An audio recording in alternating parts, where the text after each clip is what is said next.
Your name is Chris? I'm the officer Nazriel Desus. Officer Abdul Sebbai. District Attorney Joe. Send them all. Talk a little bit further about your academy experience and what this day means to you.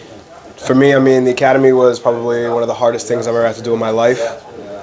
To get here after these 6 months, it means everything to me. I mean, this is the only thing I've ever wanted to do, and to finally do it, it feels surreal. So, the academy experience has been very great. The beginning was definitely challenging. I've never been thought that me being like a middle-aged, like pretty grown man, having my things thrown away and not being able to do anything about it, it's definitely built up like that mental discipline. And throughout the academy, I built up a lot of great skills to carry with me further in my career. You guys go from recruits to boots. How's that feel? honestly, like, I mean, even now introducing myself as Officer Desus, it sounds so weird to me. I mean, it's going to take a lot of getting used to, but again, I mean, it feels surreal. It's just everything. This is everything I've ever wanted. So. I'm basically on the same boat on that. We started the academy as recruits, and then for the last 6 months, it's just been recruits. So now to transition from recruit to officer is definitely a new thing. So it's something I definitely got to get used to, but it's a surreal experience. Joe,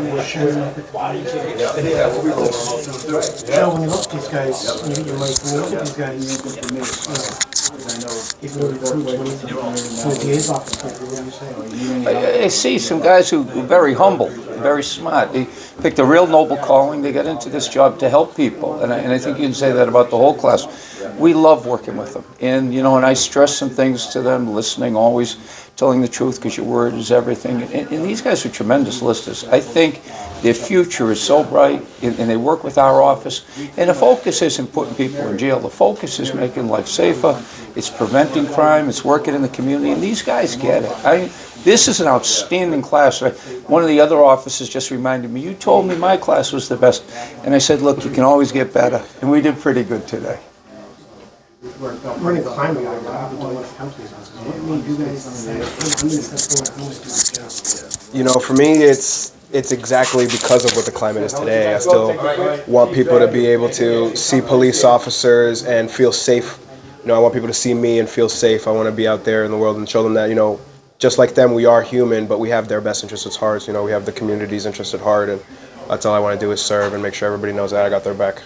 You came from Framingham, correct, to move to Worcester? Yes. To meet the residency requirements. Yes. Talk a little bit about that. So, I moved to Worcester, and I didn't know a single person. I met my lovely girlfriend, was the first person I ever met when I moved to Worcester. And I have grown to love this city with everything in me. I don't think I would ever leave, so it's the best city I've ever lived in. You originally from Worcester? Yes. No, actually, originally I was born in Morocco, in Africa. And then I came to the States when I was about 2 years old, and from there I reside in Worcester. Yeah. So what has it been like, your experience in Worcester and up to this point? Basically just growing up, but my experience has been pretty good. I haven't really had any bad experiences. Basically, since majority of my life has been here, so it wasn't really like a transition that I would have to do from being in Morocco to being here in the States. Basically, every police officer I've ever encountered always helped out my family, especially since my family were immigrants and they didn't really know anybody. It's a new place, new world, new culture was a big thing. And just having that support in the Worcester community, it helped a lot. So I always had great experiences here. What is one thing you're going to be taking from the academy to the streets as you get out there? Be respectful, treat everybody like a person, treat them just the way you want to be treated. And I know that we preach mental toughness, but at the end of the day, we're really just looking out for the other people. We're looking out for the smaller guy. We're looking out for the people who on their best or on their worst day need a best option, and that's going to be us. So. And to add on to that, communication, the worst things can be resolved by words alone. You don't really need to use tools if you don't have to, if you can just use your words. Joe, you gave some advice up there on the stage. What is some advice one-on-one to these two as they hit the street that you would give to them? I wouldn't change anything from what I said. They just hit on the high points. Treat people the way you want to be respected. You can never go wrong using the golden rule, dignity and respect. Sometimes there's a famous gospel, it reminded me of it. Spirituality comes into this for me. And it's preach the gospel. And if necessary, use words.